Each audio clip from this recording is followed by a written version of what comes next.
श्री चंद्रशेखर जी। माननीय सभापति जी, जय भीम।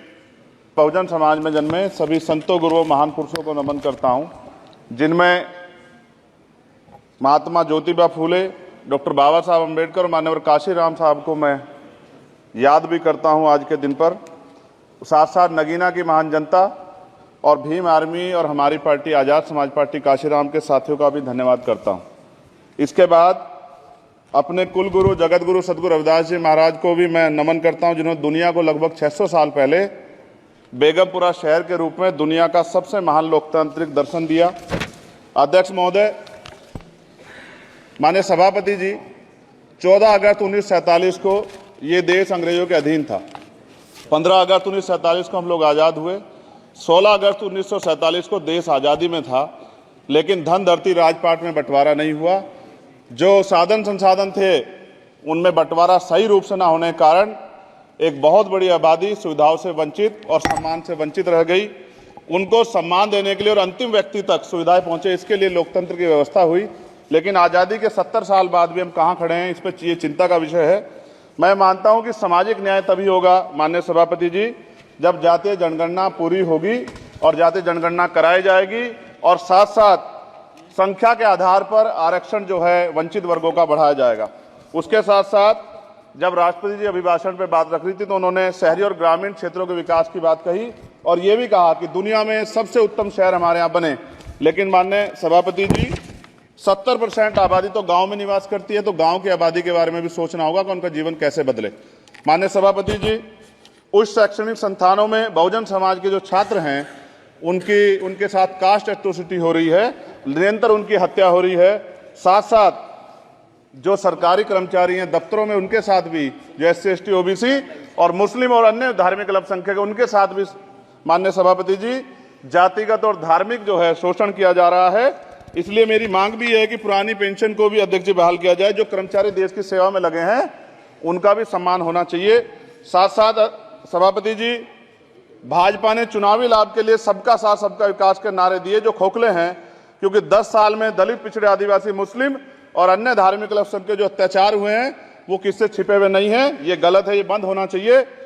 सभापति महोदय जी, महामहिम राष्ट्रपति जी के अभिभाषण में निजी क्षेत्रों में SC ST OBC को रिजर्वेशन देने का कोई उल्लेख नहीं हुआ है, जो कि आज चर्चा का विषय, क्योंकि 98% प्राइवेट सेक्टर है, 2% सरकारी सेक्टर है, तो 98% प्राइवेट सेक्टर में भी हमारी हिस्सेदारी की बात होनी चाहिए।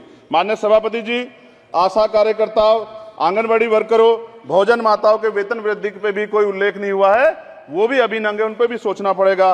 माननीय सभापति जी, जिस क्षेत्र से मैं चुन के आऊं नगीना से, वो बहुत पिछड़ा क्षेत्र है। उस क्षेत्र में कोई विशेष आर्थिक पैकेज नहीं दिया गया, रोजगार की सेवाएं नहीं है, नौजवान पलायन करता है।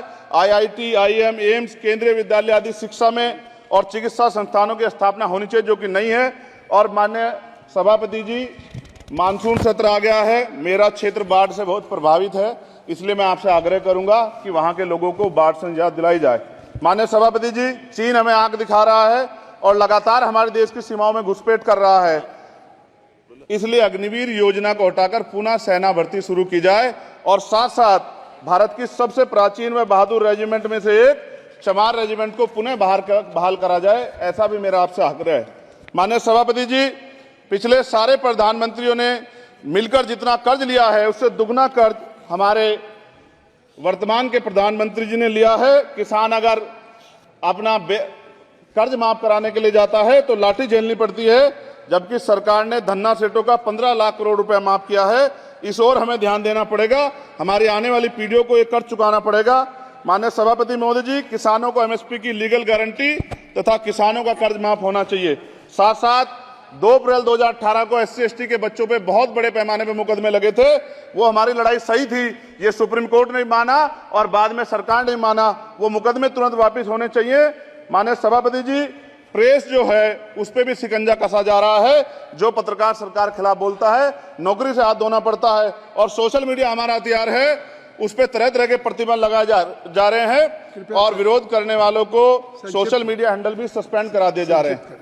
साथ साथ सभापति जी, पेपर लीक और परीक्षाओं के कैंसिल होने से देश के नौजवानों का भविष्य खतरे में है। नीट, यूपी सिपाही भर्ती सभापति जी और 69,000 शिक्षक भर्ती में आरक्षण घोटाला हुआ है, कोई पूछने वाला नहीं, खून के आंसू रो रहे हैं बच्चे, बेरोजगारी का दंश युवा झेल रहे हैं। इसलिए मेरा आग्रह है कि युवाओं के लिए कृपया समाप्त करें चंद्रशेखर जी। माननीय सभापति जी, मैं पहली बार बोल रहा हूं, आप कहेंगे मैं बैठ जाऊंगा, मैं आपकी बात, मैं संवैधानिक मर्यादा का पालन करूंगा, मगर हम तो माननीय सभापति जी सुन ही रहे हैं। आप बोलिए, 1 मिनट। धन्यवाद, धन्यवाद। 1 मिनट और बोलिए। अध्यक्ष सभापति जी, नारी सम्मान की बात करने वाली सरकार, हमने मणिपुर देखा सर, हमने पहलवान बेटियों का हर्ष देखा सर, और हमने सर हाथरस की बेटी का हर्ष देखा सर, और हाथरस के परिवार को जो वादा किया था सरकार ने वो भी पूरा नहीं किया। और महिलाओं में भी, स्पेशली दलित, पिछड़े और मुस्लिम वर्ग की, आदिवासी वर्ग की महिलाओं के साथ आज भी एनसीआरबी का डाटा कहता है सर जो जुल्म हो रहा है वो सहनीय नहीं है सर। साथ साथ कोविड में तैरती, हमने कोविड में बहुत सुना सर, कोविड में तैरती लाशें भी गंगा में हमने देखी है सर, और मजदूरों का हाल भी हमने देखा है। सभापति जी, बस सब समाप्त कर रहा हूं।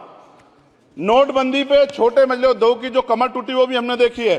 सभापति जी, शैक्षणिक संस्थानों, विश्वविद्यालयों में, चिकित्सा संस्थानों में ओबीसी एसटी के योग्य अभ्यर्थी को एनएफएस करके जिस तरह निकाला जा रहा है, लेटरल एंट्री करके जिस तरह हमारे रास्ते बंद किए जा रहे, ये भी हम देख रहे हैं सभापति जी।